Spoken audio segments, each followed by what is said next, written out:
Hello everyone and welcome back to the Professional Diploma in Photography. Welcome to lesson number 5 of module 1. Here's a very interesting fact for you. The very first colour photograph was made by the 3-colour method, which was theorised by James Clerk Maxwell in 1885, but it wasn't until 1861 that it was taken and created by Thomas Sutton. And the subject is this coloured ribbon, which is usually described as a tartan ribbon. Now, Thomas Sutton is a very interesting character in himself because he also went on then to create the world's first SLR camera as well. A huge advancement in photography technology. So the very first colour photograph all the way in 1861, but of course it wasn't until the mid 20th century really that colour photography became very, very popular. So I hope you find that as interesting as I do. You are here with myself, William Eames, your course educator. I hope everybody is really excited about this lesson. We have a lot to cover in this lesson, and I suppose this is one of our first big challenges as a photographer, is learning all about shutter speed. More on that on just a moment. As usual, the key to success to all of these classes is to attend them. Keep attending them and you are going to see your photography improve on every single lesson. And of course, any questions or any issues or problems or anything like that at all, you can chat with Morpheus and indeed put your questions to the classroom as well. So I hope everybody has been enjoying the course up to this stage, and I really hope that you have learned something that you've been able to use to improve your photography so far. Certainly with our composition lesson, there's a lot of things in there that you can start to apply to your photography straight away, but this lesson is very important. This is where we begin to take control over our photography. It's one of the key parts to our fully manual mode, our shutter speeds, but we're going to look at them on their own in this lesson because there's actually a huge amount that we can do just by controlling shutter speeds before we start bringing in our apertures and our ISOs as well.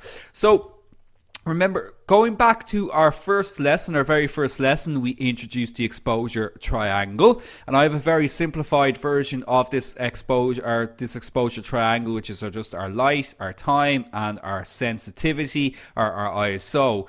And we're going to have a look at time. So shutter speed is one part of this exposure triangle. It controls the amount of time, the amount of duration that light is allowed to expose the camera's sensor for.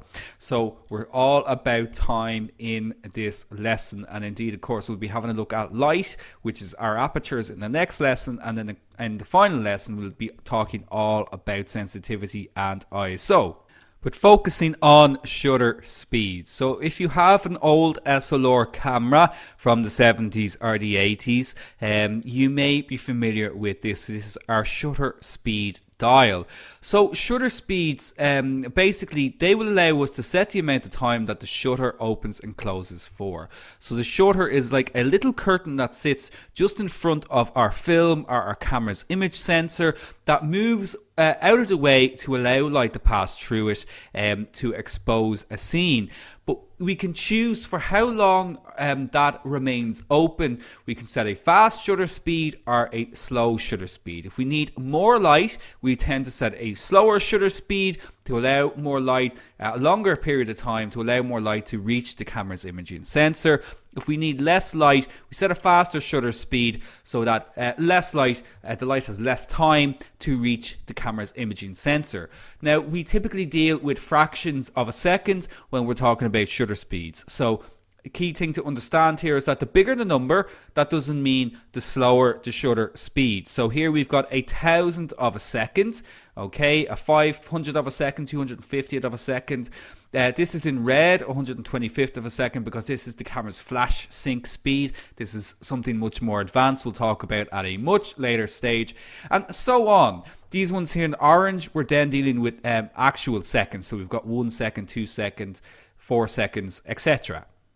So this is how it would have appeared, or does appear, on our older SLR cameras. On modern DSLRs, we tend to find it on our camera's LCD screens. You can see it here, it's just 320, that's 320th of a second. What you'll also find on modern DSLRs is that they actually have far more shutter speeds available to them than compared to our film SLRs. But you'll find it on your camera's LCD, whether it's on the top one, if you have one on the back, or you'll definitely see it through your camera's viewfinder or electronic viewfinder as well. It's very, very important to identify where they're located on your camera, because you're going to be using them an awful lot. So if you're not sure, do be sure to check out your camera's user manual, and you'll definitely find a section on shutter speeds and where to locate them. So if we think back to lesson number 2, when we had a look at how our DSLR works. So in that lesson, we saw that light enters our lens. We press our exposure button to allow the mirror to move out of the way and for the light to reach our camera's imaging sensor. Now, that's not the full truth of what actually happens when we press our exposure button. And located just behind the mirror and just in front of our camera's imaging sensor is what's known as the shutter curtain. The shutter curtain. And when we press our exposure button, the mirror moves up out of the way, but also the shutter curtain will also open to allow light to pass through simultaneously. So when we press our shutter button in our DSLR, the mirror moves up, but our shutter curtain opens at the exact same time to allow light to pass through to reach our camera's imaging sensor. So that's actually what's happening when we press our exposure button in a DSLR. Now, if we're using a mirrorless camera, or if we're using our phones or anything like that that doesn't happen to have a mirror inside it, basically when we press the shutter button, the shutter curtain simply moves out of the way to allow light to pass through to be recorded onto the image sensor. So regardless of whether you're using a DSLR or whether you're using a mirrorless type camera, the shutter is going to move out of the way to allow light to be recorded onto the sensor. Now, some cameras don't even have that shutter curtain. Some cameras, basically, they will just activate the imaging sensor for the amount of time that you select when you choose your shutter speed. So, for example, in your phone, because phones are so small, they don't have space to have a shutter curtain inside them. So basically, when you record your photograph, when you press the button to take your picture, the image sensor activates to capture that light for the amount of time that you have either selected or that the camera decides is needed for the scene. But let's just visualize that. Let's see how that actually works. So here you can very, very clearly see the shutter curtain. So in this particular case, we have the mirror moved out of the way for this one so that we can actually see the shutter curtain. Now, when we press the shutter button, the curtain moves up out of the way. As you can see, the mirror is also moved out of the way here. And you can now see that the image sensor is exposed to light. Okay, so it's just as simple as that. Now, the actual mechanism is slightly different from camera to camera. So most mechanisms nowadays, they have this kind of shutter that will move vertically. But in older cameras, certainly in film cameras, it actually moves horizontally. But typically this is how it kind of looks when we're taking an exposure. As you can see with the slower shutter speed, it's simply open for a longer duration of time to allow the image sensor to receive light. With a fast shutter speed, you can see that it moves very, very quickly, and it's almost like it paints the image from the top to the bottom. Now, if you're this is a little bit more complicated, but if you're familiar with doing any video at all and you're aware of a phenomenon called rolling shutter, this happens when we're panning and we're moving across using a fast shutter speed, because the top part of the image is being recorded much faster than the bottom part of the image, and this can become an issue when we're actually doing video using fast shutter speeds. But that's a little bit off topic. When we're dealing with still images, you won't have that particular type of issue at all. But it's fascinating to see how it actually works. So that's how our shutter works in the camera. We need to next learn off a few things about our shutter speeds. So to summarize our shutter speeds, camera shutter controls the duration of time, the amount of time that light is entering the camera. And that duration of time, or that length of time, is known as the camera's shutter speed. If we need more light, the shutter is going to be open for a longer duration.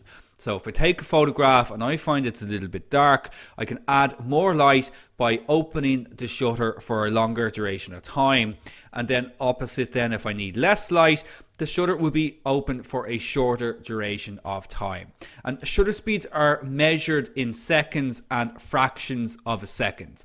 Primarily, we're going to be dealing with fractions of a second pretty much on a day-to-day basis, and we'll be using seconds for much longer exposures. We'll speak about doing long exposures at the end of the lesson. So I'm going to just bring up what I could call the common shutter speeds. Now, there's a very particular reason that I'm calling these the common shutter speeds. And you may find, if you're already playing around with shutter speeds on your camera, or you're going to do so after the lesson, that you may have far more shutter speeds available to you than are what's shown on screen here. Okay, and now there is a very particular reason for that, but we're looking at what I would call the common shutter speeds, and this is going to come back into play a little bit later on in the course. But basically, what we just need to understand for now is that these are fractions of a second.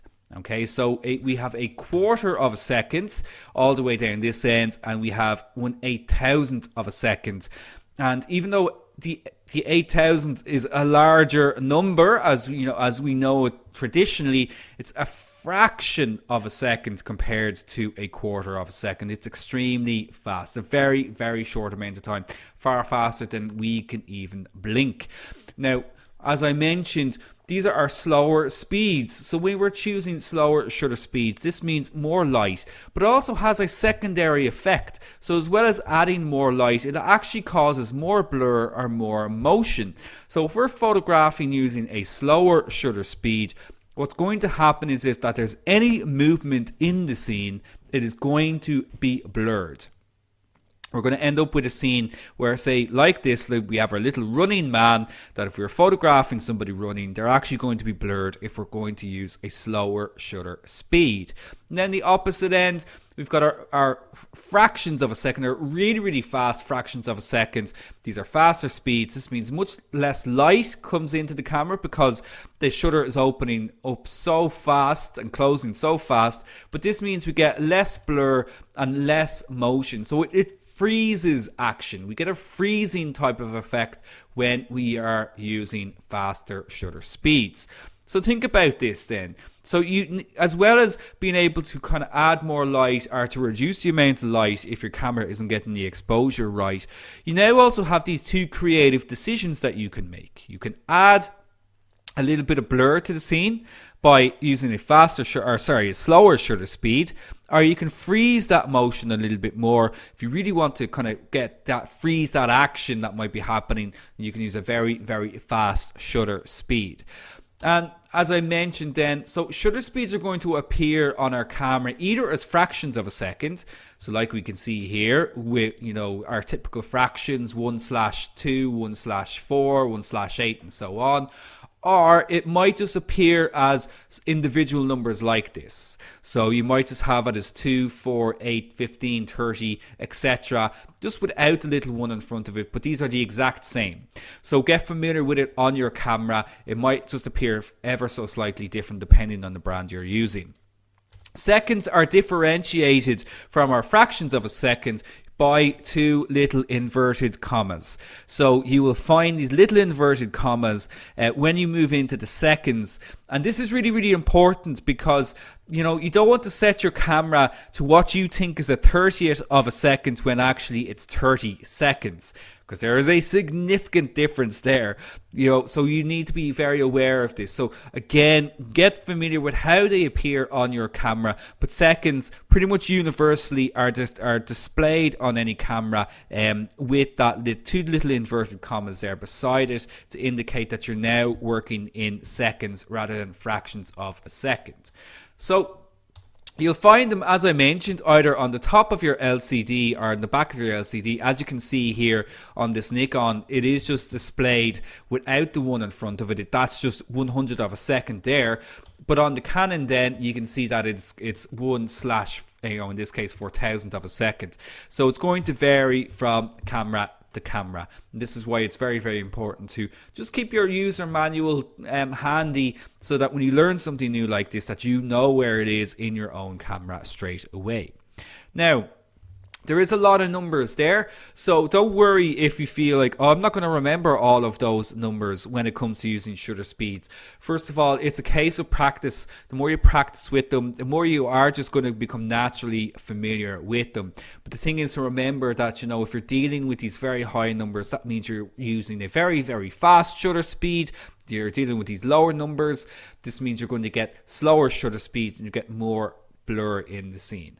So let's have a look at how we can control shutter speed. And this is an example of a photograph with a very, very fast shutter speed, because we can see here that all those individual droplets of water have been frozen here. So that's when you would use a really fast shutter speed to get a really great action type shot like this. But I recommend that, to get to using shutter speeds, that we should be switching the dial to shutter priority. So if we think back to lesson number 2, when we had a look at our camera's functions and features, I spoke about shutter priority, and this is a semi-automatic mode. So sometimes it appears as TV, which is time value, but this allow us to set the shutter speed. So we can start setting the shutter speed using this, and it's great because the camera will actually just control the rest of the exposure. So we don't need to worry about any other settings. This means it's a great way to practice with different shutter speeds. So this is something that you can do after the lesson. You could do something as simple as, turn on a tap and run the water, or just do something kind of like that, something responsible, instead of wasting water. If you have a fountain or something, if there's a local fountain or something to photograph, this might be a much better option. But basically, you could test something like that with fast and slow shutter speeds to see the different effects that you get. Because controlling shutter speed, as I mentioned, it allows you to freeze motion or to blur motion. So it can be frozen or it can be blurred depending on the shutter speed that you use. So it's a great option to experiment with shutter speeds. But ultimately, our control is still limited, because while we have the creative decision now over whether or not we want to freeze or blur motion, we still don't have some other creative decisions that we'll be exploring in later lessons. So you can control the shutter speed when you've got it set to your S mode by using either the adjustment dial on the front of the camera, or you may find it on the back of the camera as well. Again, it's going to change depending on the type of camera that you are using, but there will be a dial somewhere on the camera that you can use to increase and decrease that shutter speed. Now, it is also possible to set our shutter speed manually, and this is by using an option called bulb mode. So our shutter speeds are going to be limited up to a point. Generally, cameras won't go beyond 30 seconds. So the slowest shutter speed that you'll be able to set is typically up to 30 seconds. If we need to go any slower than this, we can choose our bulb setting. So this might just be in the menu. It may also actually be just an option on your camera's dial. But this will allow you to set the shutter speed for as long as you like. The shutter basically remains open for as long as the exposure button is pressed. So you'd be using this for very long exposures. Like, say, for example, you want to try and capture some star trails, you'd be looking at using bulb mode. If you want to do very long exposure photography to capture some light trails, or perhaps you want to do a little bit of light painting, you would be using the bulb mode. So you can basically set the amount of time manually when you're using this mode. And this is often then used in conjunction with either a cable or a wireless release. So you can imagine if you're trying to press the exposure button to stay open for about 2 or 3 minutes at a time, you can't just stand there with your finger on the exposure button. That's just not going to work. So a cable release will connect to the camera, which will allow you to press the exposure button, but you can then lock it into place. So it'll actually lock the shutter button open for as long as you like, and you just simply unlock it then when you're finished. Or you can also use what's called a wireless remote, which is the exact same thing. The handy thing with a wireless remote is that you could do it from a distance, which means that if you wanted to be in the photograph, you could actually be in the photograph by using a wireless remote. But it'll allow you to lock that exposure in place for as long as you like when using the bulb mode, so that you can do very long exposures and just simply unlock it when you are finished. So if you're ever wondering how that works, well, that's exactly how it works. Now, obviously, these cable and wireless remotes, so they're not just used for bulb mode either. They are actually just really, really handy to have as well. You can pick them up online for your particular camera for very, very cheap. Now, if these aren't an option to you, there is also another option that we can use, not as effective, but we can also use what's called a delayed shutter release. So you'll often see it called a self-timer depending on the type of camera that you're using. This is available on every single camera. Even your old film SLRs will definitely have this option. Basically, it's just a short delay before the camera actually takes the exposure. And this is going to be really important when we're doing long exposures, because if you're doing a long exposure, you press the shutter button, it can actually cause camera shake, which is going to ruin the entire exposure. So by using a delayed shutter release, I can set it, for example, to 2 seconds. I press my shutter button and it'll take 2 seconds before it actually takes the photograph, meaning there's no risk of me introducing camera shake into the scene by pressing the exposure button. But always remember to switch it off when you're done, because the next time you take a photograph, you're going to be like, well, why hasn't it taken the shot? And then suddenly it fires after 2 seconds. Just a handy tip as well, this is also incredibly useful to use with your smartphones. I find, and I think I mentioned this before, but if you're, say, at a concert and you're taking photographs, instead of trying to stretch up and take a photograph of the band while also trying to press the shutter button, the exposure button, if you actually use the delayed timer, it means it gives you enough time to press the exposure button and actually raise the phone above your head to get the shot. So there's lots of different uses that you can use this for. So now we know how to control shutter speeds. Let's have a look at why we want to control shutter speeds. So let's have a look at a photograph here. So here we've got a motorcyclist that has been captured going at a very fast speed. We've captured this photograph using 500 of a second. So we've captured this motorcyclist actually driving. Everything is relatively sharp in terms of movement kind of perspective. There's not much blur happening in the photograph. Let's have a look at what happens if we were to use a slower shutter speed.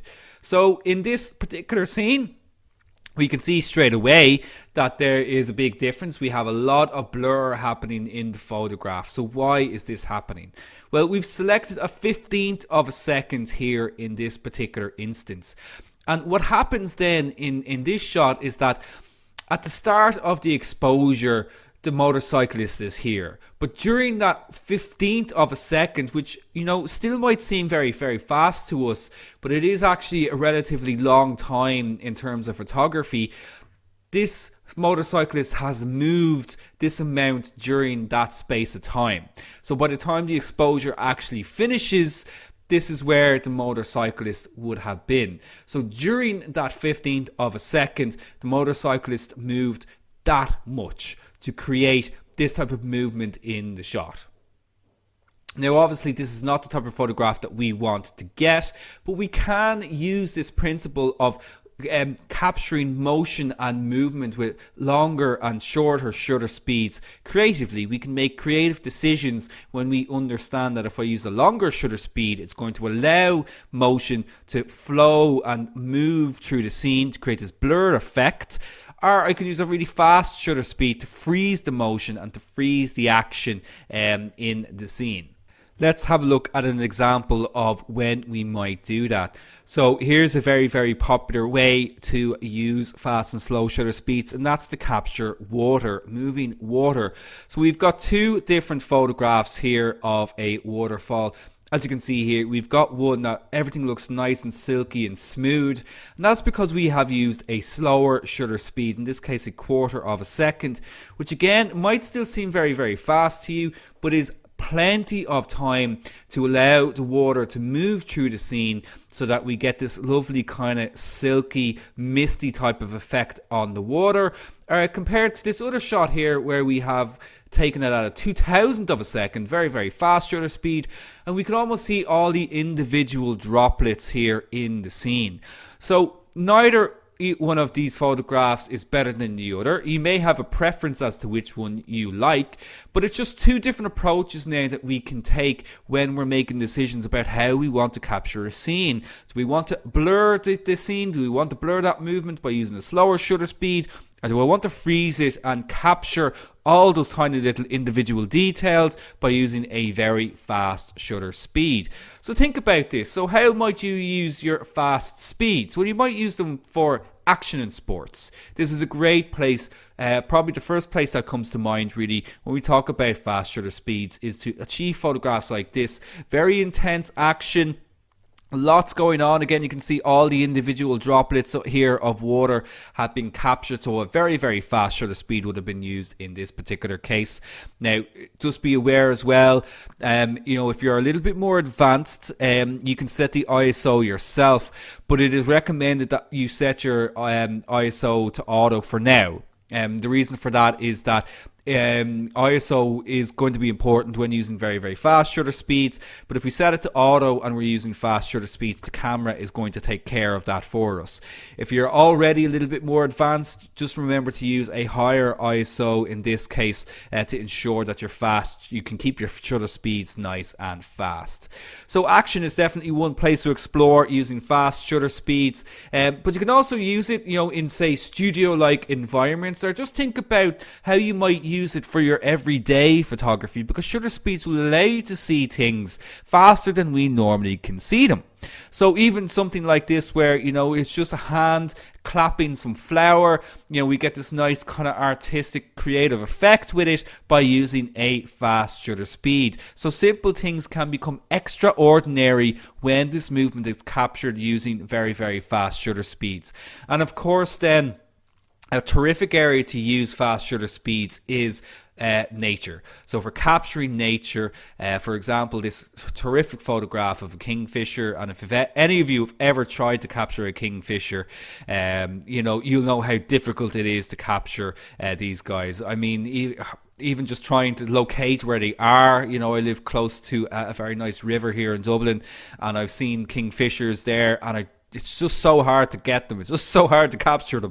But, if you are capturing birds or animals, that do think about using very, very fast shutter speeds, to capture these, amazing kind of intense little moments of action, within their lives. Okay. And remember, if you're using telephoto lenses as well, like we had a look at back in lesson number 3, you got to keep those shutter speeds nice and high for these types of photographs. So, do be aware of the shutter speeds that you are using.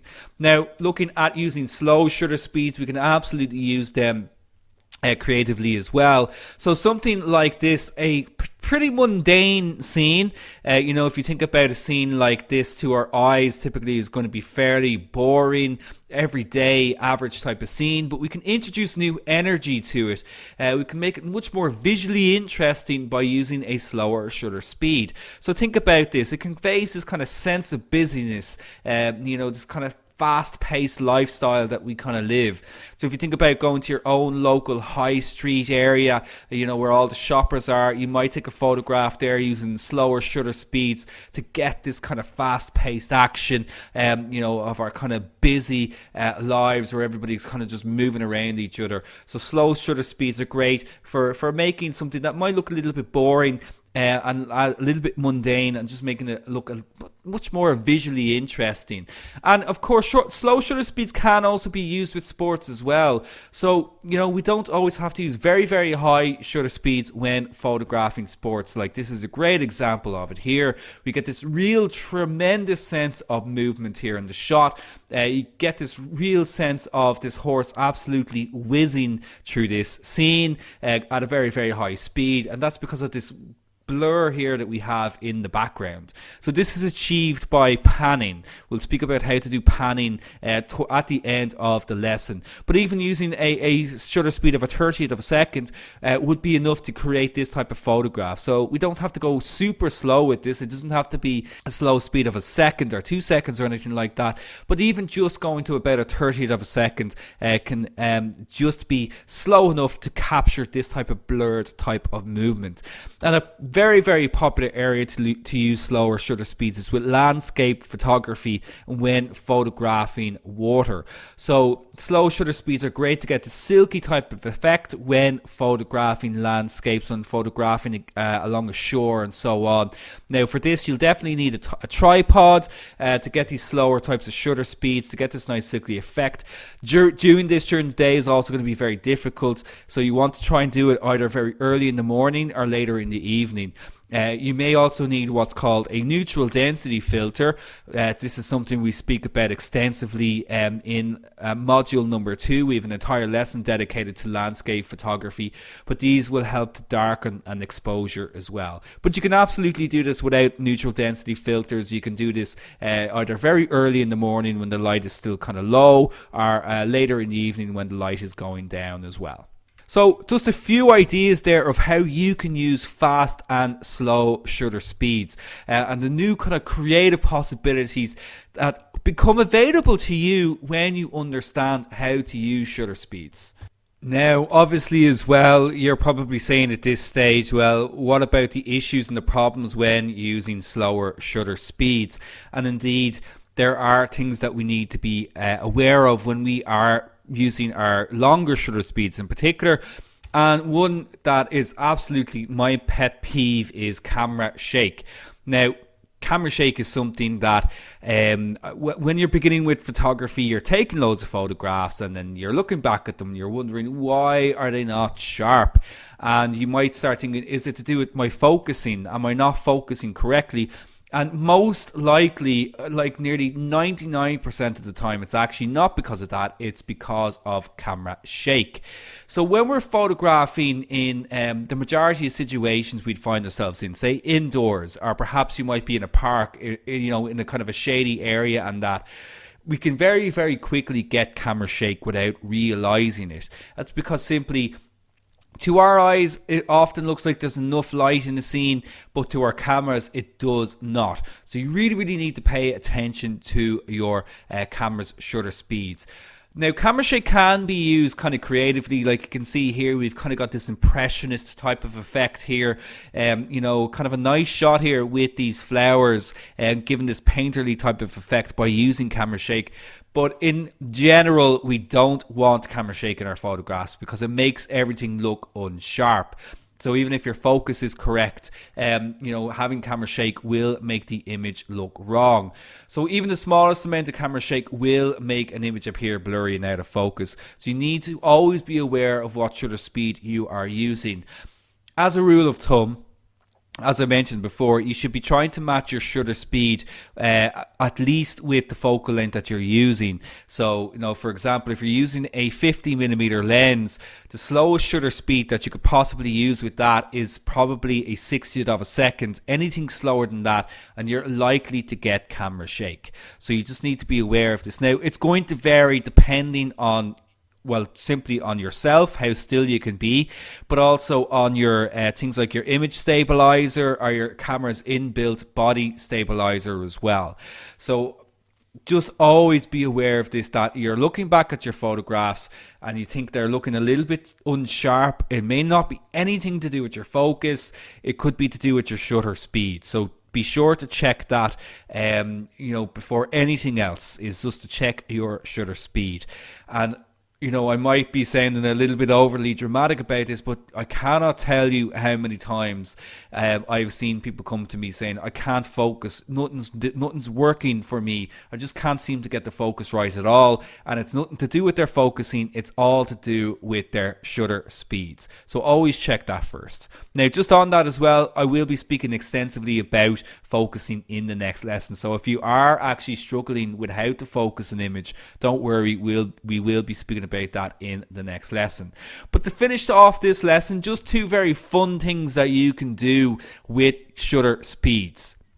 So there's loads of things we can do with them, as we've seen, but this is probably one of the most satisfying types of photographs that you can do when you learn how to control shutter speeds, is long exposure photography and doing these kind of long exposure light trails. So how do we do this? Well, the first thing you're going to want to do is have a very good tripod. So you're really going to need to be using tripods if you're using longer shutter speeds. In fact, it's essential. There's just no way around it. So on tripods, there are hundreds of types available out there. There is a tripod designed for every single camera out there. Tripods are universal, so it doesn't matter what brand you go for, it's going to fit your camera. They're designed to fit every type of camera out there. But what you do need to be aware of are the materials that are available. So there's plastic, aluminium or aluminum, and carbon fiber. Plastic are going to be cheap, but they're going to break quickly. They're not going to be able to carry a lot of weight. Aluminium are going to carry a lot of weight, but they're going to be really, really heavy themselves. They're going to be a lot to carry around. And then carbon fiber are light and can carry a lot of weight, but are really expensive. So there's kind of a lot of things there, like, there's advantages and disadvantages to all of them. So what I'd really recommend is that first of all, you need to consider weight, as you need to carry it a lot. But it also has to carry your camera. So you need to make sure you get one that's heavy enough to carry your camera, but that's still light enough to carry around. And the only way that you're going to be able to do this is to try before you buy. I don't recommend buying blindly online when it comes to a tripod. Go to your local camera shop and do a little bit of investigation to find one that works for you. You could also maybe go for this type of here, these kind of Gorilla tripods or the Flexi tripods. These can also be really, really useful because they just wrap around like tree branches or railings or anything like that. So they're very convenient in that kind of sense. But realistically, if you were to ask me what is the best brand out there, well, it's Manfrotto, and I mean, they are unfortunately the most expensive out there, but really they're the name that's kind of synonymous with tripods. Now, that's not to say there's not other great brands out there at all, like Slicker, also another great brand that are out there, Benro, but if you're after the top, it's hard to argue against Manfrotto. So do get yourself a good tripod, or at least try to borrow one if possible. Next, then you're going to want to try and find a decent location to do this. So first of all, you want to use your tripod. A cable release or delayed shutter to avoid camera shake. So as we had a look at earlier on, when you're doing long exposures like this, you can actually introduce camera shake, even if the camera is on a tripod, by pressing the exposure button. So using a cable release, if you can, or a delayed shutter release to avoid camera shake is recommended here. Select shutter priority or fully manual mode. So you can use shutter priority for this, or if you're a little bit more confident in your photography, you can use fully manual mode. But just remember, if you're using fully manual mode, you want to select a high aperture value to reduce the amount of light for a longer exposure. If you're using shutter priority, it's going to probably do this automatically anyway. But you can use manual mode, or if you're using fully manual mode, just use a high aperture number to reduce the light for a longer exposure. Again, you want to keep your ISO very low. Now, in this case, you may need to switch off your auto ISO if you're using this, because it's probably going to keep going to a high ISO value. You don't want that. So in this case, you just need to set a low ISO. Don't worry if you don't understand ISOs too much at the moment. We will talk about them, but you can, for now, just set it to 100 or 200 when you're doing a long exposure, because it'll reduce the amount of light, meaning you get longer time for your exposure. Try out different second exposures. Don't just stick with one. Try 5 seconds, try 10 seconds, try 15, try 20, try 25, try 30. Try lots of different times to see different results, to find one that best works for you. And then you also want to choose a safe location and try to choose a time when traffic is flowing. Don't go out at, say, 6 p.m. when everyone's just at a standstill and nothing's moving and nothing is happening. You want to try maybe go a little bit later on, or maybe even just a little bit earlier than that, to get that flowing movement in the scene like this. And also just be safe as well. Don't ever put yourself in harm's way when doing this. So, for example, say you're photographing trams, if you're in a European city that has trams, like say Lisbon or Austria or Vienna, even in Dublin, the Lewis in Dublin, they make a great long exposure type of photograph. But obviously you just want to put yourself in a position where you're not in any harm's way, or you're not putting anybody else in any kind of harm either. Always try to choose somewhere safe for you and everybody else around you as well. Something else that you can also try out, though, using longer shutter speeds, which is also really, really cool, is panning. So we had a look at this briefly earlier on with the image of our horse. So panning is basically when we're using a slightly slower shutter speed and we're matching the movement of the subject that we're photographing.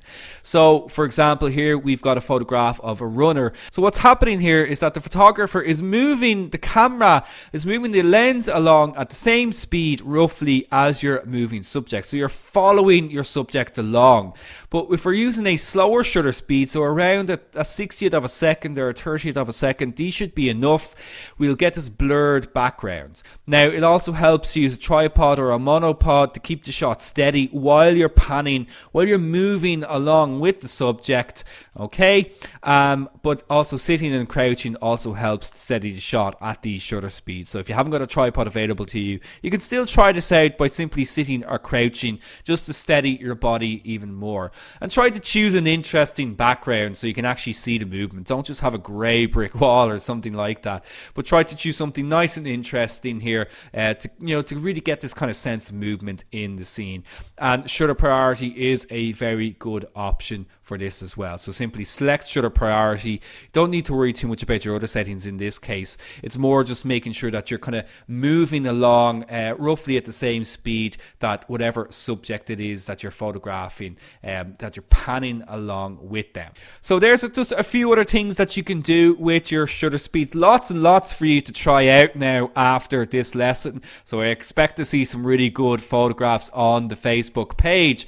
But before we get to that, let's have a look, as always, at what's coming up in the next lesson.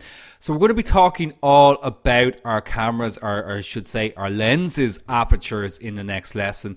So apertures control the volume of light. We'll have a look at exactly how they work in the next lesson. They also control depth of field in the scene, which is the out of focus area in a photograph.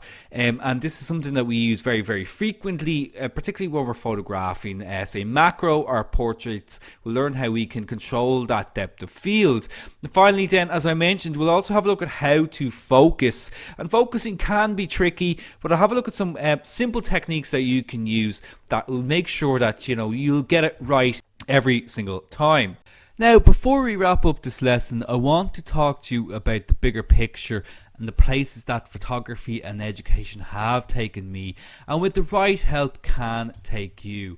Education changed my life, and it can change yours as well. And this is my story. I want to give you a little bit of perspective in terms of where I came from, how I got to the stage with my photography, and how education was the key to unlocking my potential. So my story begins back to when I was in and around 15 and I got my first camera, and I was taking photographs using a film camera, Nikon F65. And I found that when I was getting my roles of film back, that I wasn't really getting the results that I was hoping for. So I started doing part-time education, nighttime education actually, while I was still in secondary school. And this is a great way for me to get started in photography, but I had to work part-time on top of school to pay for it as well. So I was paying for it out of my own pocket. Moving on from that though, I had discovered that from doing that nighttime course, that photography was really something that I wanted to do, that I wanted it to become my career. So I made the decision that I was going to go and apply to do this in college. But before I could do that, I also needed to build out a portfolio. So in a bit of a catch-22, to get into college, you need to have a photography portfolio. So I enrolled in a 1-year portfolio course. This was great, but I also felt that a year was perhaps a little bit too long for this, but it was still a great experience. But very successful from that, and that did get me into college. I was able to get into my BA in photography. 4 years it took me to study photography in college, and it was a very mixed experience. The whole college life is great. The people I met there, they're friends for life, but I still had to work to pay my way through. This created a lot of pressure with deadlines. It was very, very stressful, particularly in my 4th year. And I also found that my educators, they weren't there when I needed them. They were very difficult to get in contact to. They were very difficult to get responses from. And again, particularly in my final year, I felt a huge amount of pressure while trying to work on top of everything else. But ultimately, it was worthwhile. I left college and I entered the workforce for a number of years, working as a freelance photographer and working in camera shops. But I did find myself stuck in a little bit of a rut. So I decided to go back and get educated even more, because I felt that education was always the way to unlocking doors. They're always the way to progress forward and achieve what I wanted to achieve. And I decided that I wanted to teach photography, and the way to do that was to get an MFA, a Masters in Fine Art in Photography. And I went and I studied that. I had to save up a lot of money to do that. Very, very expensive. And again, very mixed experience.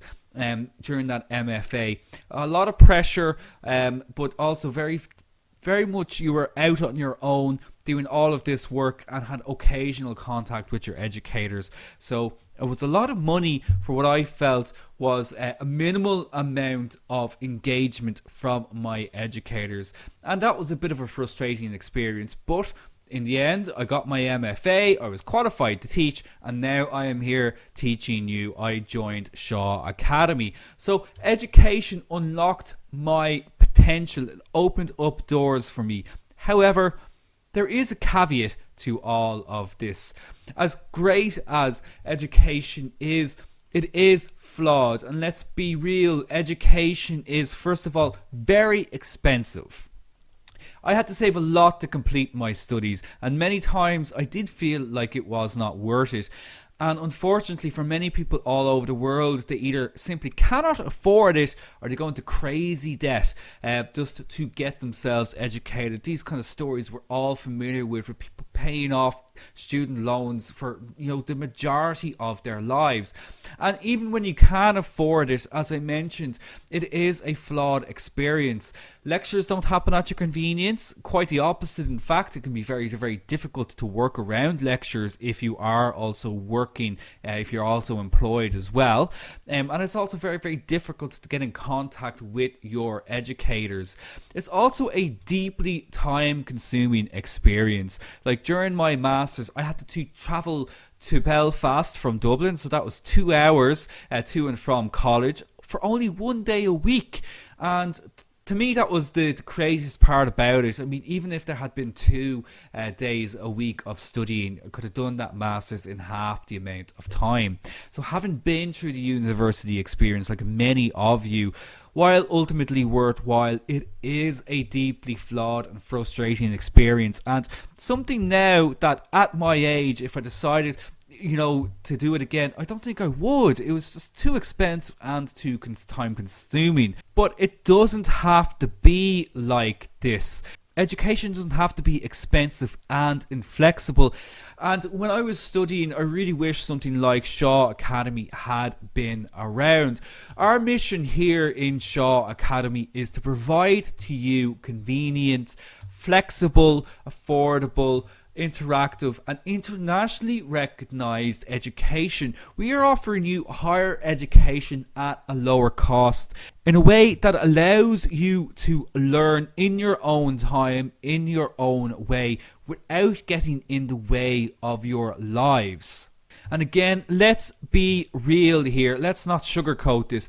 You've got two options available to you right now. You can drop out, or you can continue on and you can achieve your goals. It really is that simple, and you have come so far. Even making it this far, you are far more likely to go on and to succeed in photography. So my advice to you is to not drop out. Don't drop out. You want to achieve your goals. It really is that simple. Life is full of distractions. We have lots of excuses, lots of reasons to give in. It's a lot easier to be negative than it is to be positive. But don't give in. Simply stick with it. Stick with your goals and you will see changes. We say it at the start and the end of every lesson, not to drop out. And it is just a case of showing up to every lesson to see results. So my advice to you is not to drop out. Reach your potential with us. Most students will take out a 6 or 12 month membership to give themselves enough time to achieve your goals. And right now we are offering a huge discount on our memberships. So you can get 50% off for a limited time. You can get 12 months education for the price of 6, or you can get 6 months education for the price of 3, and so on. And this means that you can complete this course comfortably and affordably, but you can go on and complete many other courses in the faculty and across the entire range of courses available in Shaw Academy as well. But of course, you also have the 1 month plan if that's easiest for you from an upfront cost perspective. But if you can afford it, I do recommend the 12-month option, and it is the best value for money. But the key is not to drop out to achieve your goals with us. This is a limited offer, so do be aware that there is a time limit on this, so don't be late in getting yourself upgraded. It couldn't be easier. When you go into your student login area or your members area in shawacademy.com, you're going to see a pop-up come up, and I'm sure you've seen it there already, and all you have to do is to click the option that best suits you. Majority of students will go with the 6-month plan. That'll allow you to complete this course and take a couple of other courses here with Shaw Academy. But if you've got greater ambitions, if you'd like to become a professional photographer, or perhaps just you have a thirst for knowledge, the 12-month option will give you plenty of time to complete the course comfortably and with the best value as well. After all of that, just to remind you about your lesson challenge. This one is a little bit of a tougher lesson challenge than what we've had before, but I think you're ready for it. I want you to post up 2 photographs. I want you to post up one where you've used a fast shutter speed, and another one which is an example of a slow shutter speed. So an image where you've captured using a fast shutter speed, and another photograph where you've captured using a slower shutter speed. So we're definitely well out of time, so well done on completing lesson number 5. Massive congratulations to you. Be sure to attend lesson number 6, where we add to our shutter speed knowledge and introduce using apertures. So thank you very, very much for joining me for this lesson. Until the next time, take care of yourselves. Bye bye.